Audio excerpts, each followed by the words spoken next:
হয়, আমি হোৱাটছআপ যোগে মহামায়া উন্নয়ন খণ্ডৰ অন্তৰ্গত তুষপাৰা গাঁও পঞ্চায়তৰ এজন সাধাৰণ শ্ৰেণীৰ এজন দৰিদ্ৰ পৰিয়ালৰ এটা অভিযোগ ইতিমধ্যে পাইছোঁ।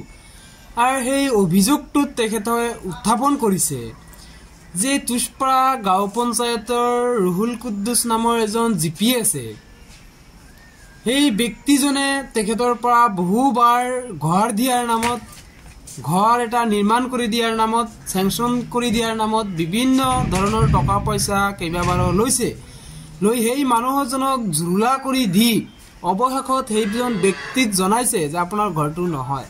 এই যে এটা টকাৰ লেনদেনৰ এটা লণ্ডন ৰাজ, এইটো কেনেকৈ সেই ৰুহুল কুদ্দুছ নামৰ ব্যক্তিজনে সাহস পালে, সেয়া আমাৰ প্ৰশ্ন হয় এতিয়া যে সেই ব্যক্তিজনৰ লগত মহামায়া উন্নয়ন খণ্ডৰ যি খণ্ড উন্নয়ন বিষয়া তেখেতে এই সন্দৰ্ভত তেখেতৰ লগত গোপন বুজাবুজি আছে নেকি?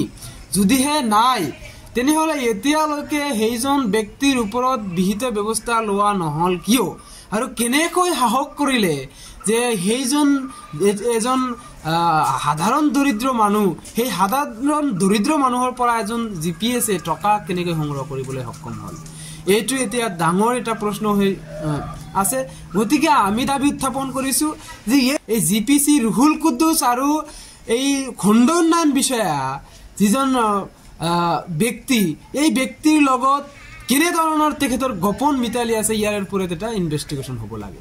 ইয়াৰ কাৰণে আমি অসম সংখ্যালঘু সংগ্ৰাম পৰিষদে দাবী উত্থাপন কৰিছোঁ আৰু অতি সোনকালে ইয়াৰ ওপৰত বিহিত ব্যৱস্থা গ্ৰহণ কৰিব বুলি আমি আশাবাদী।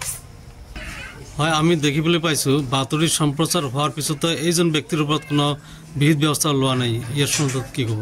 এইটো আটাইতকৈ দুখৰ খবৰ বুলি ক'ব লাগিব, কাৰণ বাৰম্বাৰ এটা ব্যক্তিৰ ওপৰত বাতৰি সম্প্ৰচাৰ হোৱাৰ পিছতো সেইজন ব্যক্তিৰ ওপৰত এতিয়ালৈকে কোনো ধৰণৰ ব্যৱস্থা গ্ৰহণ কৰা নহ'ল। উপযুক্ত তথ্য দাঙি ধৰাৰ পিছতো সেইজন ব্যক্তিৰ ওপৰত কোনো ধৰণৰ বিহিত ব্যৱস্থা গ্ৰহণ কৰা নহ'ল। ইয়াৰ কাৰণটো কি? ইয়াৰ কাৰণ এইটোৱে নেকি যে যিজন ব্যক্তিয়ে ইয়াৰ ওপৰত বিহিত ব্যৱস্থা গ্ৰহণ কৰিব সেইজন ব্যক্তিও সেই সন্দৰ্ভত তেখেতেও কিবা উলিগলি আছে নেকি? ইয়াৰ এটা ডাঙৰ প্ৰশ্ন। গতিকে আমি দাবী উত্থাপন কৰিছোঁ অতি সোনকালে ইয়াৰ ওপৰত বিহিত ব্যৱস্থা গ্ৰহণ কৰিব লাগে। কাৰণ মোৰ ঘৰ আশা ঘৰ নাই, খালি কুদ্দুছ খালি কয় যে ঘৰ আসবে এমন করিয়ে 2000 আগত নিল, তারপরে ফির নিল মানে জব কার্ড বলে মোর শো করে না, দাদার নাম শো করে, ওটা নিল 1000, ফির বলে ফির আরও বলে সেন্ড করি বাড়ি দেওয়া খায়, কী বলে ভুল ওটার জন্য নিচে ফির 700, আরও ফির ওই কিসের কামের জন্যে জব কার্ডের বসে মুই ঢুকে তোর ঘরের, ওটার জন্য নিচে ফির আরও 500 টাকা।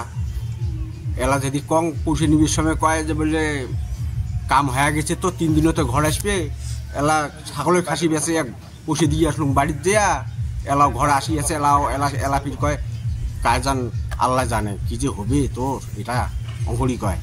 সেজন্য মুই আজকে এই যে ছাগল ডাকছ। কতটা আনছে মোট? কতটা আনছে মোট 4200 মতন গেছে বোধ হয় টোটালে। মুই ঘর ভাঙ নাই, এইটার জন্য মেলা টাকা নিল, এলা মুই উচিত বিচারটা চাং। ওটাই তো কথা, মুই কেন ঘর না পারলুম, টাকা দিলুম কে ঘর না পাম মুই? হ্যাঁ, আজকে খালি জব কার্ডের নকলা দেয়, তোর একাউন্ট বানা খায়, একাউন্ট না হয় ও একাউন্ট বানা খায়, মুখ সগি বানায় না, হ্যারাসমেন্ট মুখ করি আছে তো। ঘর না পেয়ে জব কার্ডের টাকা নিছে। হ্যাঁ, ঘর নাই দিতে গিয়ে জব কার্ডের বসে ঢুকেইবে, এমন ফাঁকি দিয়ে মরটাই পুষে নিছি। আমার তো যেটে গছ কেটে শুনি বুড়বকের মতন পাইছি। আমার উচিত বিচারটা চাঙ্গালা ঘরের।